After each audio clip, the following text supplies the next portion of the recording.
Bloomberg Audio Studios. Podcasts, radio, news.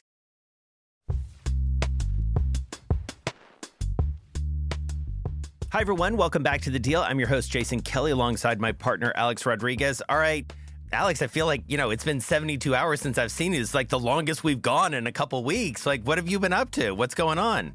My preference, Jason, is if I saw you daily. But we text daily anyways. Exactly. We know exactly what's going on in each other's lives and in the sports world. So we were at Sloan, MIT Sloan Sports Analytics Conference last week. A really, really fun conversation with David Blitzer. I'm so excited for people to hear that later on this spring. I mean, talk about one of one. This is a guy who we could have gone for 3 hours, don't you think? We could have. And I mean, he is one of one. That's a perfect way to describe him. I mean, to think he's been at Blackstone since 1991, and now he's making a paradigm shift to running his family office. And what I think our viewers would really find interesting, and our listeners, is he has an extraordinary amount of equity across every sports platform, and how he uses the data all the way from Little League as being a partner to Cal Ripken to what he does with his Guardians and everything else in between is a fascinating conversation. Yeah, so really look forward to everyone getting to hear that. So here's one interesting thing. I actually meant to text you this. So I was texting with Jess Gelman, who's sort of the convener along with Daryl Morey of Sloan, and I was saying to her, I feel like one of the measures, and this is a snooty measure, so like fair warning, but one of the measures of a really great conference is like the power of the green room. And man, when we walked in there and saw all the other folks who were going to be on stage, had been on the stage, we saw Triple H as we were like walking through the halls. There were all these NWSL owners. There were Celtics executives. Like, interestingly enough, it was a lot of, not surprisingly, our Deal universe. Caitlin Gao, who was a guest on the show, she was actually on a panel with the guy who's going to be our guest today, Mike McCarley from TGL, and they were talking about emerging leagues. So it really was a who's who, and so excited to dig into that. In the meantime, there's been a lot happening in the sports media world. Our guy, Stephen A. Smith, he told us last year when he taped this show he was going to get paid. Alex, he got paid.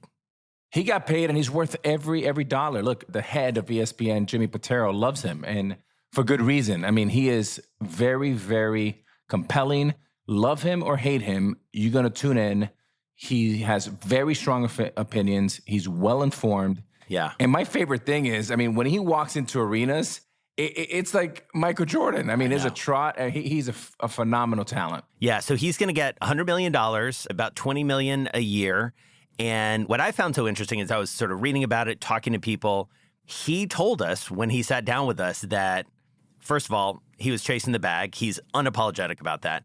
But also, he wanted more say, more flexibility, more ownership. And to your point about the influence, I mean, look, he went viral last week over a confrontation of sorts he had with LeBron James. So, LeBron comes over to him in the middle of the game. This is what I love about Stephen A., right? Stephen A. is sitting courtside. He's sitting in between Larry David and Ari Emanuel. Like, talk about like a power move, just a power seat. And LeBron comes over and gets in his face about what Stephen A.'s been saying about Bronny. And Stephen A. then turns it, as he does, into a viral moment. The entire morning, the next morning on Big Take and on the Stephen A. Smith Show was all about that encounter. It's amazing. His content generation is incredible. It is a gigantic win for Stephen A. Smith. Is an enormous win for ESPN. But this is the deal, and I do want to just kind of go back and double tap a little bit on the deal, because if you think about it, it took probably 2 months for Stephen A. Smith and ESPN to agree to the 100. It took about 12 months to get all the fine print on what he can do, what he can't do. Can he do on YouTube? Can he go into politics? It just tells you deals have never been more complicated.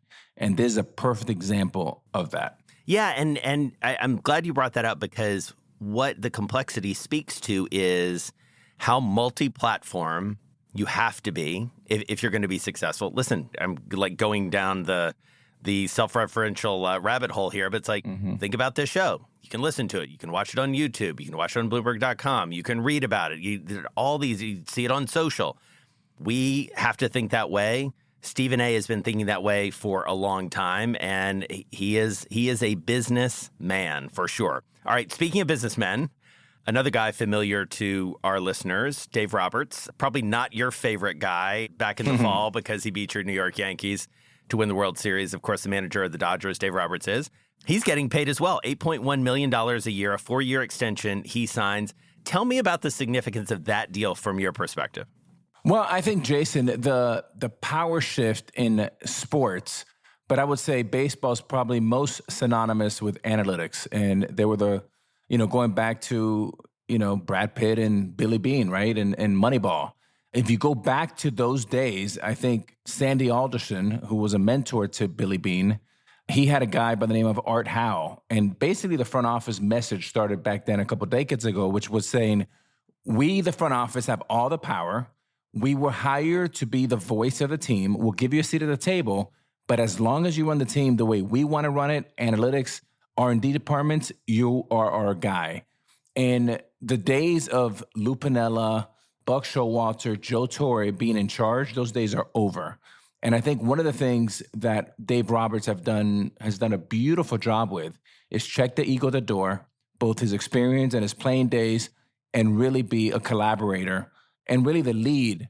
But let's make no mistake, the front office are running this team. One great example of the shift in power, I remember in 06, 07, when Joe Torre was my manager with the Yankees, he was making around $6 or $7 million. At that time, Brian Cashman, the GM, was making $1 million. Whoa. Today, those numbers have completely reversed. Now you have a guy like Andrew Friedman, the head of baseball for the Dodgers, making $10 million. And before this deal, Dave Roberts was making closer to $2 to $4 million. Yeah. And that tells you where things are, as where the power lies. Wow. So I have to say, you surprised me there. I did not think that's what you were going to say, because I see this paycheck and I'm like, wow, he and Craig Counsell are sort of like more or less even in terms of being the highest paid managers. Craig Counsell, of course, at the Cubs. That's fascinating because I remember watching, I read the book Moneyball, as I think anybody who cares about sports either has or should. Michael Lewis's phenomenal book. And then the movie, you mentioned Brad Pitt. You remember so vividly Art Howe was played by the late Philip Seymour Hoffman to great effect. And he was, his legs were cut off underneath him, right? By Billy Beane, because Billy Beane was dictating, here's who we're going to play, here's who we're going to get rid of, made some very dramatic decisions. So that is continuing. That's really fascinating. So is that good for baseball? I think it's good, but I think, like most things, Jason, the pendulum goes sometimes overcorrects way too much to the right. And I think when you land, whether you want to land at 50-50 or 60-70 or 70-30, whatever you want to do, it can't be 100% to zero. Yeah. And you still have to have experience in baseball people. And that's why I think today's modern day manager, the perfect person for that is a guy like Dave Roberts or Aaron Boone with the Yankees or Greg Counsell with the Cubs. You have to check your ego at the door, and you have to be you're running these franchises a little bit more like a board. Yeah. And ironically, this might be surprising to our listeners, Jason, that the most powerful person in the organization, where the buck stops, is really not with the manager and is not with the general manager, is with the head of analytics. Yeah.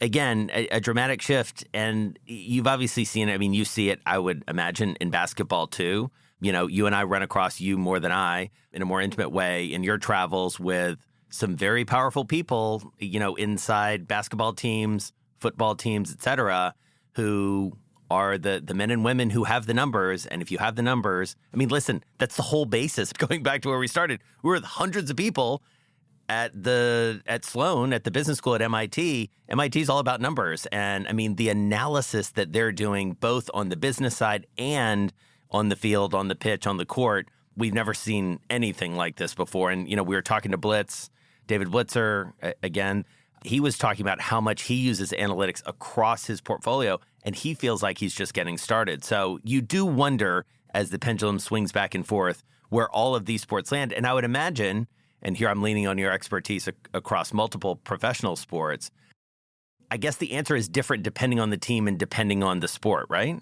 Look, I think one of the things that analytics you got to be cautious for, and there's kind of a cautious tale, is that sometimes analytics does not see what a guy like our former guest, Johnny Damon, brings to the table. Yeah. And his confidence and his swagger and his ability to make the clubhouse mood more fun and less, and especially in a place like New York, where you want to lower the temperature, you want to lower the pressure.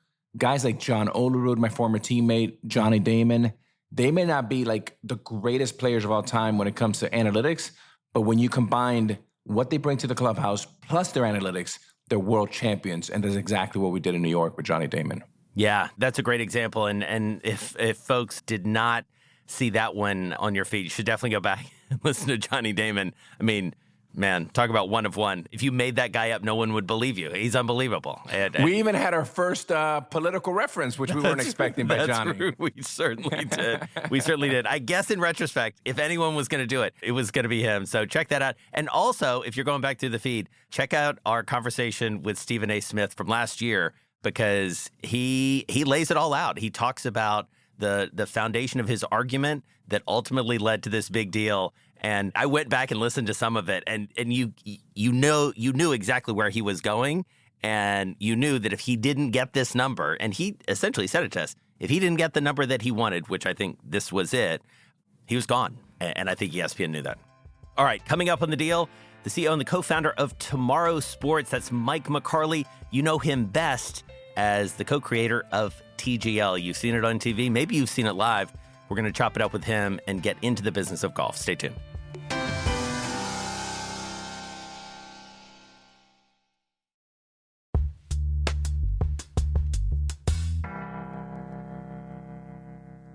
All right, well, joining us now is Mike McCarley. He's the founder and CEO of TMRW Sports, founded back in 2022. The project that you're probably most familiar with that falls under their auspices is Tomorrow's Golf League, also known as TGL. It's been, I would say, Alex, kind of inescapable in the best possible way. We see people talk about it. We hear people talk about it in our world. I feel like the cap table is like a list of either former or dream guests on the deal. And so we're really happy, Mike, to have you with us. So for those who don't know, break it down for us. What is TGL and how do you describe it in your elevator pitch? Yeah, in its very simplest forms, it's a platform for primetime team golf. So can we take some of the best elements of golf that resonate with a modern media consumer, a modern fan, and try to put that into a format that'll really resonate in today's age? And what does that mean? It means primetime, live, two teams enter, one team leaves 2 hours later a winner. Lots of data, lots of moments, global superstars. And what we found was the technology allowed us to do that. So we weren't setting out to create this, super tech forward golf league. We were setting out to create a short form version of golf that would appeal to younger fans, and we could put it in prime time in a team format that we thought would resonate in this day and age, and happens to be true now that we're 3 months or so into the season. So, Mike, you served as NBC, sports president, for golf and other departments. At what point are you just sitting back in your family on a Saturday and saying, I have an idea? Like, how do you even come up with such a great idea? Yeah, it's over time. I would say, one of my first jobs at NBC was working with a lot of the different Olympic sports and marketing the Olympics. And in a lot of ways, what you do in between the Olympics is those sports will come to you and ask you, how can we be better on television? If you look at sports through that lens, how can a certain sport perform better on television? That was, in a lot of ways, it spent the last of the quarter century or so I was at NBC Sports. The last 10 or so years, I was dedicated to golf. So if you're looking at a sport every single day through that lens, you start to notice a handful of things. When the U.S. Open goes to the West Coast and the U.S. Open's in prime time on the East, ratings pop. We see it in the Ryder Cup every few years when the guys are in a team environment and they can feed off that energy and they can feed off of each other. Some real moments are created from that. So if we kind of take the elements of prime time, the elements of team golf, and put them together, how do we create more of those moments in a condensed fashion? And then I think the other piece of it, Alex, is just watching what's happened in technology generally throughout sports. If you can imagine, watching a football game now without the 1st and 10 line, and how hard it would be to kind of explain to a fan who's just dropping into the sport for the first time what it is that they're trying to do. It really helps demystify the sport of football. Much in the same way the tracer line on the golf ball really helps to demystify what some of the best players in the world are trying to do when they're out on a golf course. So all of those things coming together, just kind of shows you what is possible. And when you put it all into one piece, what comes out is something that looks a lot like TGL. And so we're getting into the nitty gritty of the deal. Yeah, This is called the deal. So it stands to reason. Like, how do you go about, like, you put together a pitch deck? Like, what's the process for you to sort of bring this to life? What are the first early steps? Because I am anticipating already what Alex's next question is going to be, and it has to do with a certain most famous golfer in the world. But go ahead. Right. That was a very important meeting. We'll just say that.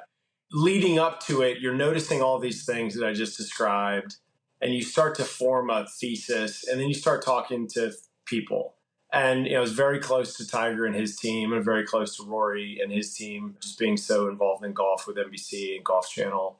And then the pandemic hits, and you're kind of thinking, okay, if this is going to work, now's the time to make this work, because technology and screens, look at what we're doing right now, really started to take over and just have a much more important role in our life.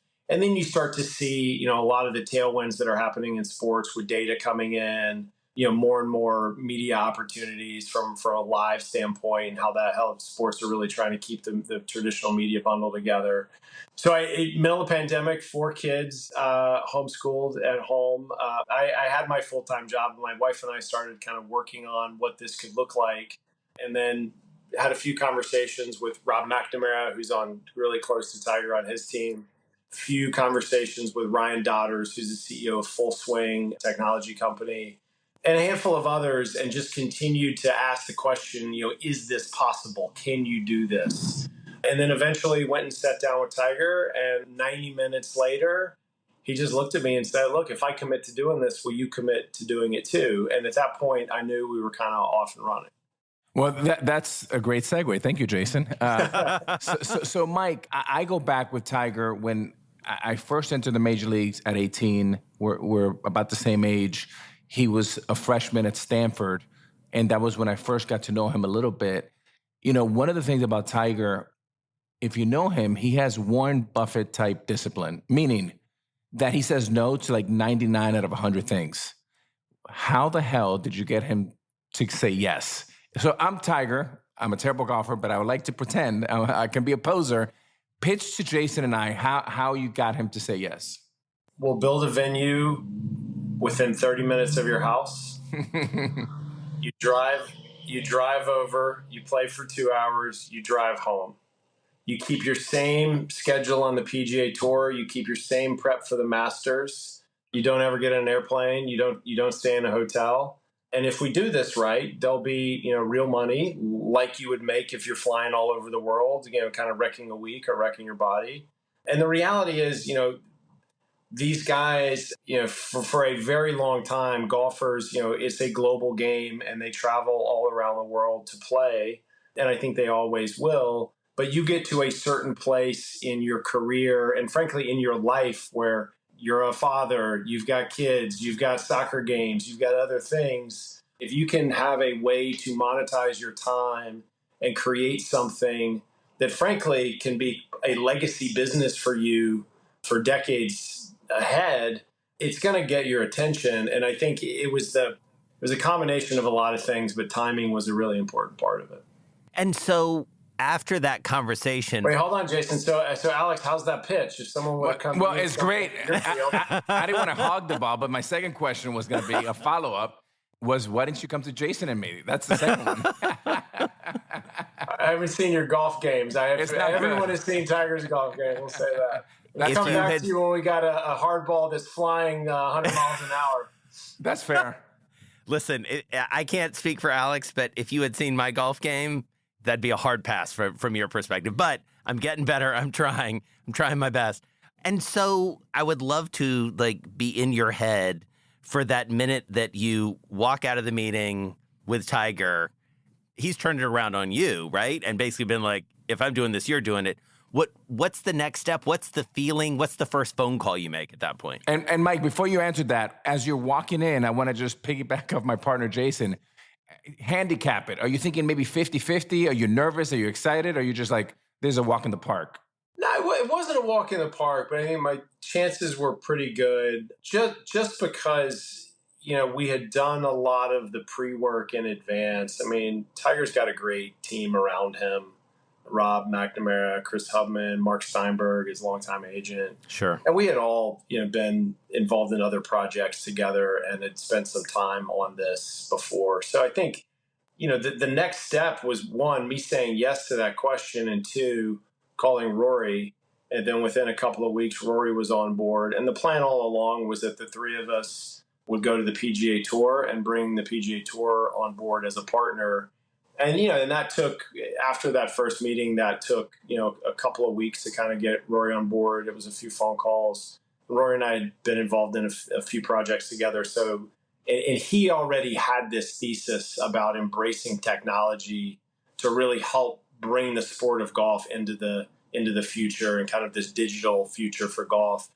And much like Tiger has a thesis that was aligned with getting more kids and families involved with sports, especially golf. So the two of them kind of saw what the future for the sport could look like. I was just coming in with the idea and, frankly, a little bit of the background and the track record to be able to pull something like this together. And getting the PGA Tour was a big piece of it, because we always wanted to do something that was going to be complementary from a schedule standpoint for the players, so they could continue to play the schedule that they preferred to play, keep their existing sponsors, all of those sorts of things, and just making this additive to this existing ecosystem that's already really good for the players on the PGA Tour.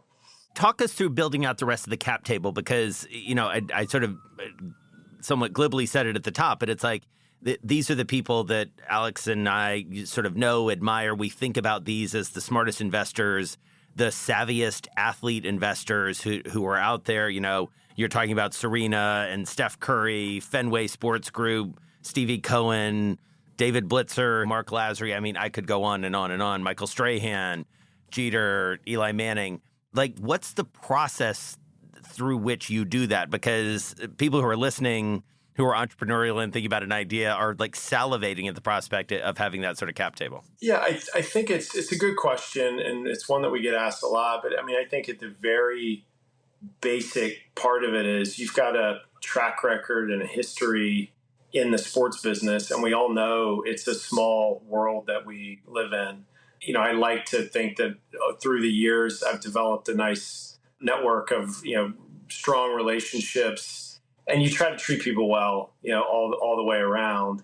So you start making a few phone calls. One of my first phone calls was to Dick Ebersol, who's a mentor of mine. Sure. Worked very closely together for a long time. Dick Ebersol, legendary, TV producer, ran NBC Sports, essentially invented the modern Olympics coverage. I think it's fair to say ran SNL for it. I mean, By the way, his book, Alex, you should listen to it at some point. It's an unbelievable memoir of sports and entertainment. Sorry, Mike, but go ahead.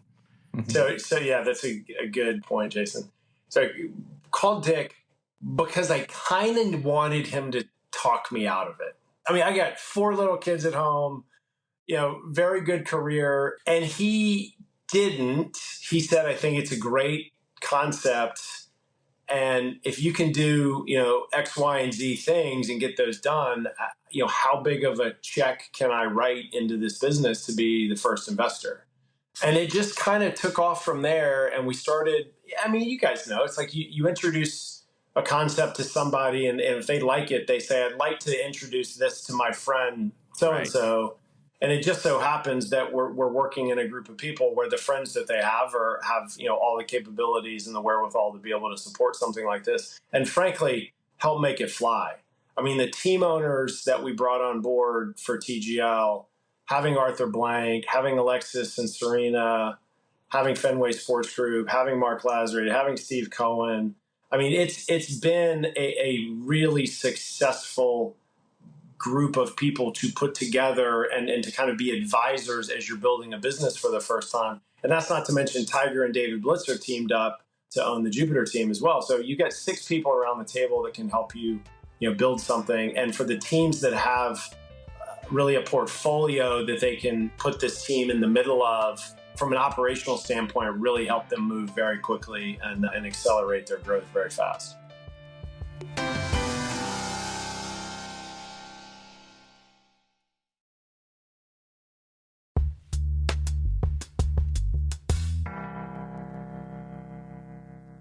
On the other side of that, just one question is, with these deep pockets also come fairly large egos, strong opinions, a lot of thoughts.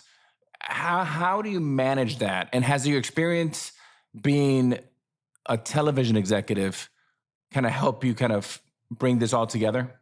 Yeah, I would say that was very helpful. I think it was also helpful having Tiger and Rory and the PGA Tour on as partners, because no one's going to question the golf acumen, right? So the core sport of our first project in TGL, no one's questioning, why are you doing this? Why are you doing that? We would have discussions about it internally, but at the end of the day, Tiger and Rory kind of bless a competitive format, and we've had some things that we've changed along the way from the original plan.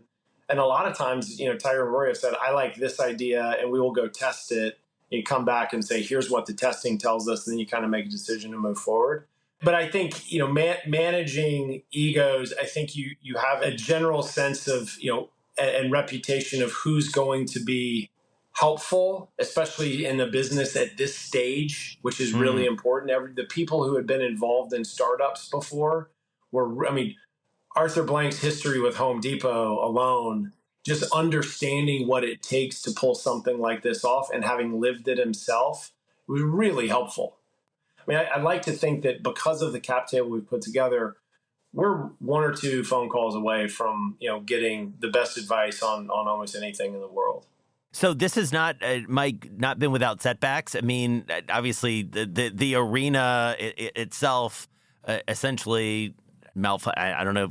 How would you describe it? We lost the roof on the building. A lot like what happened in Tampa this past year from the hurricane. Yeah. Those visuals were similar. Yeah. So that sets you back a full year, right? Yeah. In terms of launch. So what is that moment like? And how did you have to adjust at that point in terms of the modeling, in terms of, the TV content? Like what's involved when you have to make that sort of decision to delay? Yeah, it's a very tough decision, one. And I knew pretty quickly after we knew kind of the timeline that we were looking at. I got there later that day on site, and the construction team, had already put together a bunch of plans on how they could get something ready to go for that season. Mm-hmm. And I just knew that it was going to be rushed and it wasn't the right idea. And I knew at that point my job was more consensus builder than anything else. Amongst investors, amongst team owners, amongst sponsors. We had SoFi on board at that point. We had ESPN on board as a media partner. And the team owners pretty much all told me, a bunch of one-on-one calls like, hey, we trust you. Come back to us with what you think is the best thing to do. I had a conversation with Anthony Noto, who's the CEO of SoFi, and he said, look, I believed in this a year ago when you first told me about it. I'm going to believe in it more a year from now. So don't worry, we're going to be fine. And then ESPN, Roz Durant, to her credit, she flew down to Florida. We sat at a coffee shop for 2 hours on a Saturday morning, and we walked through all the different scheduling opportunities. And at the end of it, we knew, a core part of the business when I started the scheduling piece of this was don't compete with football. Have football as something that's going to be a promotional vehicle for you. So after about an hour, we pretty much had decided the schedule for 2025 should look almost exactly what the schedule for 2024 was. And then the last hour, we kind of just caught up on, all the personal things. And, frankly, she just wanted to know how I was doing because it was a very stressful time, which those moments with a partner, you remember forever. Those people that were with you and kind of doing the right thing when you're in a tough spot, you always take that with you and you'll never forget it. It's really important to note, though, at that same time, what happened is the college football playoff expanded. So the ESPN schedule changed. So we did have a few wrinkles, even after we had decided generally what we should do, then there was a lot more work to be done because that expansion was still to take place.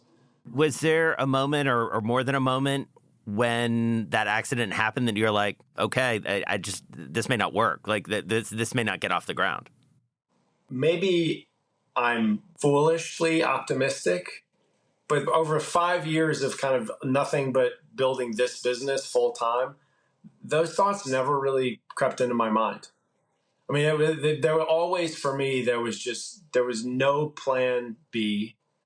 And if anyone seemed to think they had a doubt that this wouldn't work, I just kind of moved on. If an investor, a partner, everything was on Zoom because we were still in the early days of the pandemic. But if it just seemed like they didn't get it, I couldn't get off the phone fast enough because I could waste my time and get with someone who really believed in it. Of course. One thought, mentors have been such a incredibly important part of my business career and baseball career. Yeah. I'm wondering, you're a young guy, you're very experienced.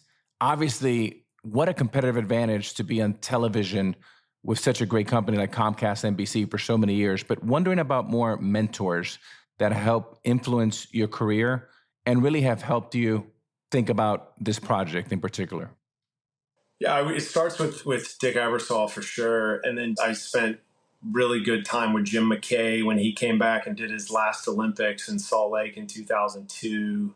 Then I spent a lot of time with John Madden when he came over to NBC for Sunday Night Football. And there was a core group of us who just had a blast building those early days of Sunday Night Football with Dick and John and Al and Fred Gaudelli and Drew Esikoff.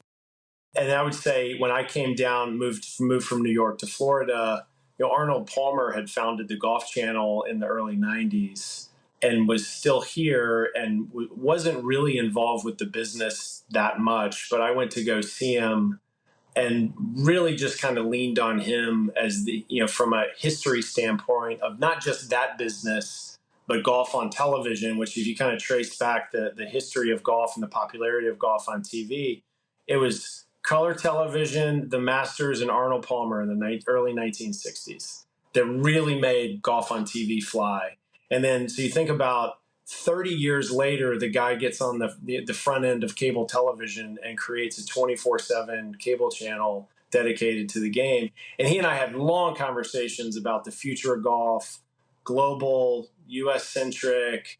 He always told me, he goes, always remember and don't let everyone forget that television needs to be at the center of every decision on the future of the business of the sport. Wow. Because it was so important in the building of it over time. So, I was very fortunate to be able to kind of have these people placed in my life. And I think at a time in which they were willing to be patient and give back, which meant, they were kind of on the older side of their careers and they were in a reflective mindset and wanted to share, which I was just smart enough to just kind of shut up and listen as much as I possibly could to learn from them. Mike, I love that. That's a great question though, Alex, because I think back on that, I make decisions based on a history and a career of things that I've experienced. And a lot of times you don't really know why you made the decision, but you think about it later and you say, okay, I made that decision because of X, Y, and Z things that I know I saw in my past. Yeah, look, I'm obsessed with this because I didn't have the regular, go through college. But I guess for Jason and I and our listeners, can you maybe share one or two nuggets from each one of those guys that you learned that you still live with, and especially a guy like, John Madden? Yeah, I say with Coach Madden and Arnold both were so genuine. And it was amazing just to kind of see how they treated people and how that persona over time, that was just them. They were so genuine and just kind of both this just man of the people approach that everyone identified with. And they were really savvy business people, but they saw a good idea or they saw, something and they just knew that was the right thing to do. And they went after it, and there wasn't a whole lot of strategy sessions. It was more just a lot of gut. And I think this is the right thing to do for the right reason and with the right people. And so we're going to do it. It's interesting to think about those two guys, especially the way that you framed them, Mike. I had never heard that about Arnold Palmer, if I knew that he had started the Golf Channel, I'd forgotten.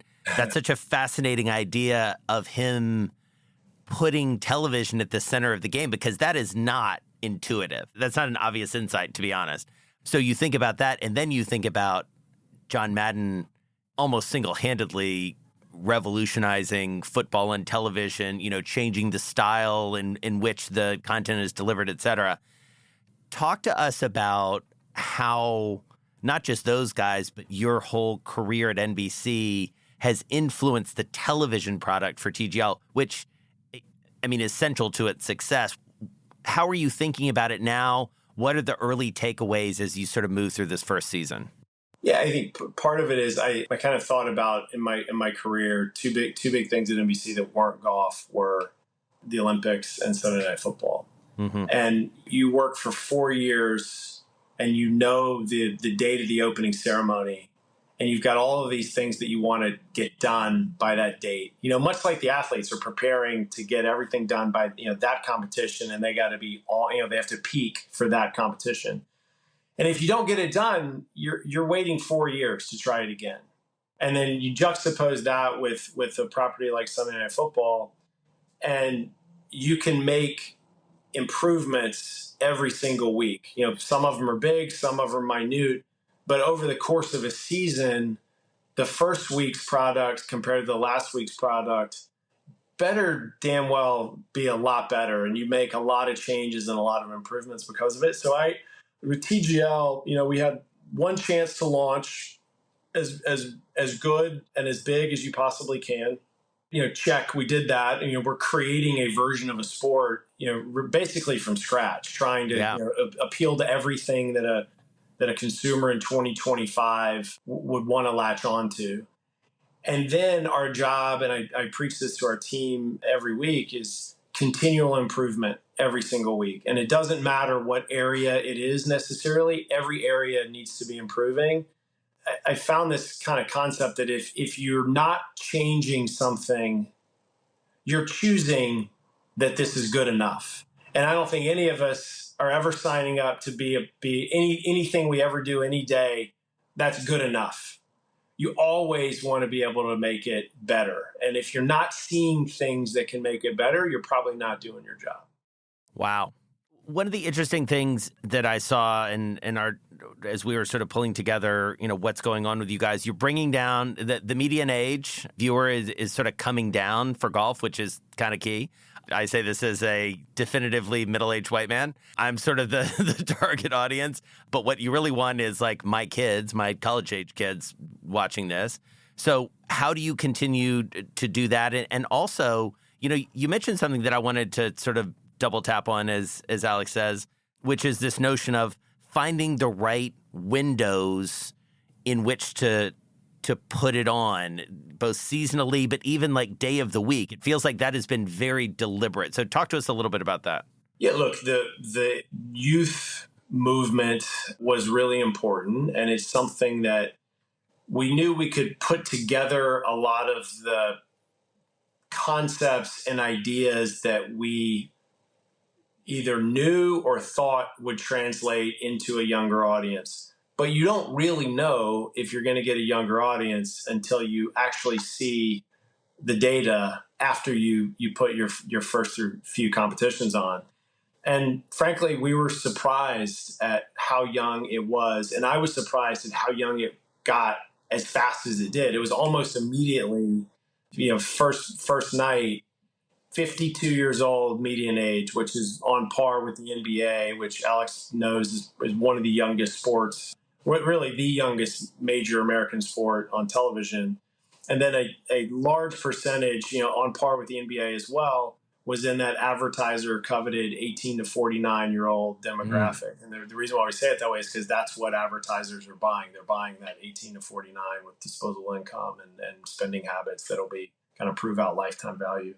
Frankly, it's about a dozen years younger than traditional golf, which that was one of the conversations that I had with Jay Monahan when I went and talked to him about doing this in partnership with the PGA Tour is if we do this right, there will be younger fans who will get introduced to a player on prime time watching TGL on ESPN, and then that same player will be on the leaderboard that Saturday or Sunday on CBS or NBC. And that fan that saw them on Monday or Tuesday night in prime time will follow that player because they're going to get a sense of the personality and something in this new environment where they're mic'd up and you hear from them all, for 2 hours straight. And we'll find new fans that way. And I think the reality is if you look at the demographic data, we are finding new fans, especially young fans. And we're hearing anecdotally a lot of, families are watching together, which is great. I mean, that kind of gets you back to, people watching on whatever screen is available to them at the time. But the idea of a family sitting around watching a sports competition of any sort, I think is something that we can all get behind. So what's the next big step forward? Like what is the thing that you're going to come out of this season looking to next season? Give us a preview of something you've seen that you're like, all right, we need to level this up or we need to do this differently. Like what jumps out as one of the biggest learnings here? Well, we got 2 weeks left for the playoffs, so we want to make sure we continue to focus on that. We are getting a lot of interest from a lot of different sports team owners on expansion, and that's something that we're looking at seriously now. We're looking at a potential venue on the West Coast just to make the schedule easier for players. And then I think there's a lot of little things. Talking about that continual improvement. About 8 months ago, I told everyone on our team, start your season 2 list now because there's going to be a period of time where we can't make big changes for season 1, but you want to make sure that you make those for season 2. So I think, elements of which holes resonated or what type of holes resonated with fans, what technology really worked, what are some of the things that the tech, shows that we could do more of just based on the fan feedback. And I think, frankly, we are able to hear from fans and get feedback from fans in this day and age more than you ever have before. So hearing them and then putting these things into play, some of them we can do and we've done this season, but a lot of that you'll have to do a year later because it does take more R&D, construction, et cetera, more tech work. Right. That sounds great.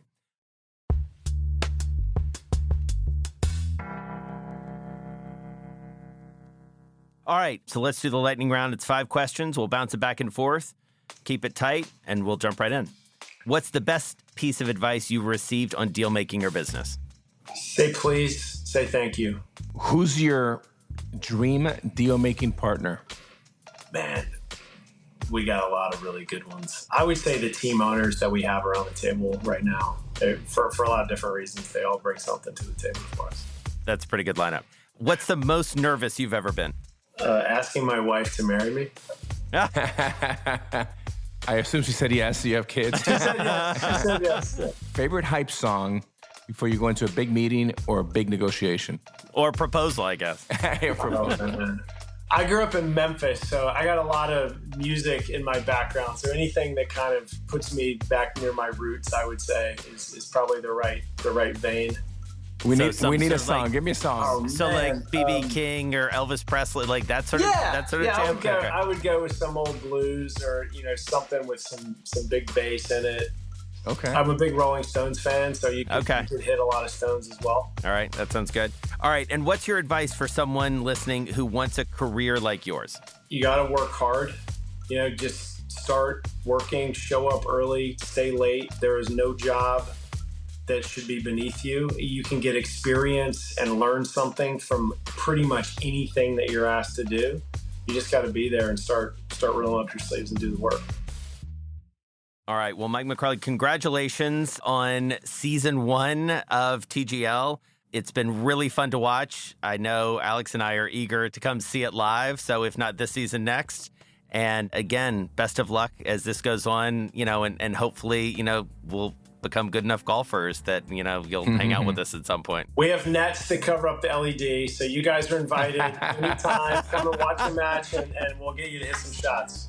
This has been fun. Thanks. Thanks, Mike. Thanks a lot, Congrats. Mike. Bye-bye. Thank you.